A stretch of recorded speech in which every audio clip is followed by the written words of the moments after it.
यमुना नदी के किनारे स्थित आगरा उत्तर प्रदेश का एक ऐतिहासिक शहर है जिस पर ज़्यादातर मुगलों ने शासन किया। इसलिए यहाँ पर मुगलों द्वारा बनवाई गई कई इमारतें हैं और आगरा की खोज 16वीं शताब्दी में सिकंदर लोदी ने की थी। इसके बाद इस पर बाबर की हुकूमत हो गई और जब आगरा पर मुगल बादशाह अकबर की हुकूमत हुई तब अकबर ने फतेहपुर सीकरी का निर्माण करवाया था, जो कि 15 वर्षों तक इसकी राजधानी रही थी और इसे अकबराबाद के नाम से जाना जाता था। इसके बाद जहांगीर और फिर शाहजहां ने शासन किया।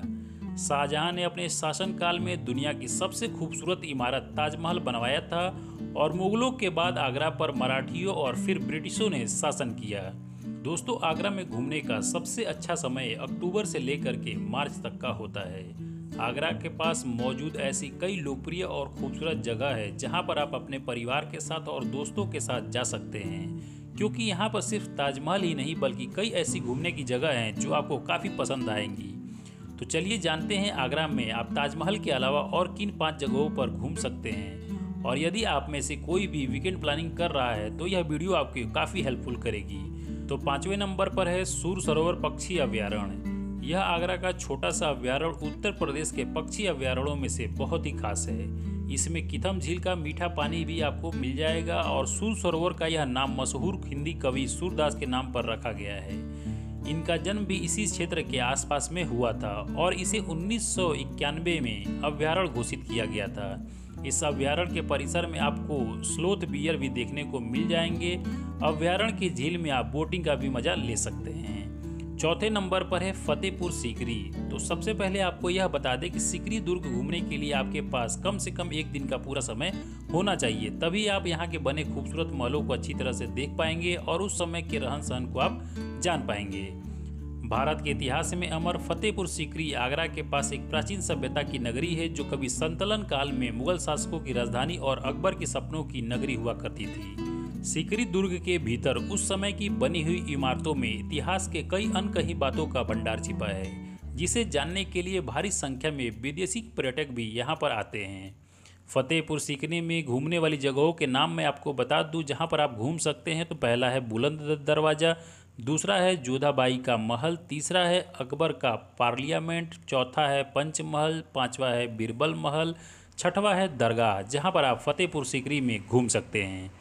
तीसरे नंबर पर है आगरा रेड फोर्ट। दोस्तों, इतिहास में रुचि रखने वाले पर्यटकों के लिए यह किला बेहद ही खास होगा, क्योंकि यह जगह आज से लगभग 600 वर्ष पुरानी सभ्यता और राजवंशों के रहन सहन तथा उनके विजय और पराजय को बयां करता है।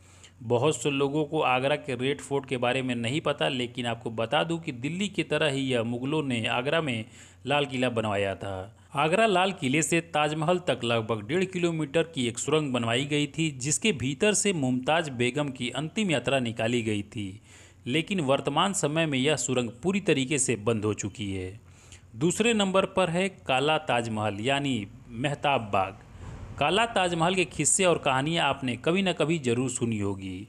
ताजमहल से भी खूबसूरत एक और महल आगरा में मुगलों के द्वारा बनवाया जा रहा था, लेकिन किसी कारण बस आगे का कार्य रोक दिया गया और यह महल आज मेहताब बाग के नाम से जाना जाता है।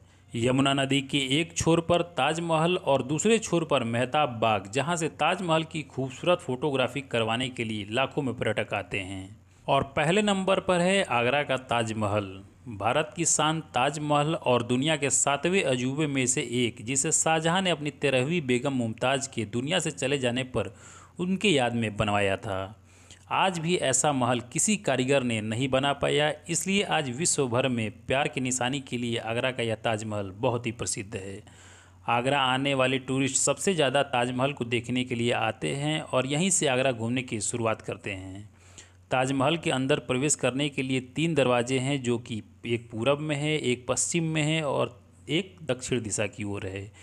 इस ताजमहल को बनने में कुल 21 वर्ष लग गए थे और यह 1653 ईस्वी में बनकर तैयार हुआ था और 2000 मजदूरों ने इसे मिलकर तैयार करवाया था। तब से लेकर आज तक ताजमहल के दक्षिणी दरवाजे में उन सभी मजदूरों की पीढ़ियाँ यहाँ पर रहती हैं।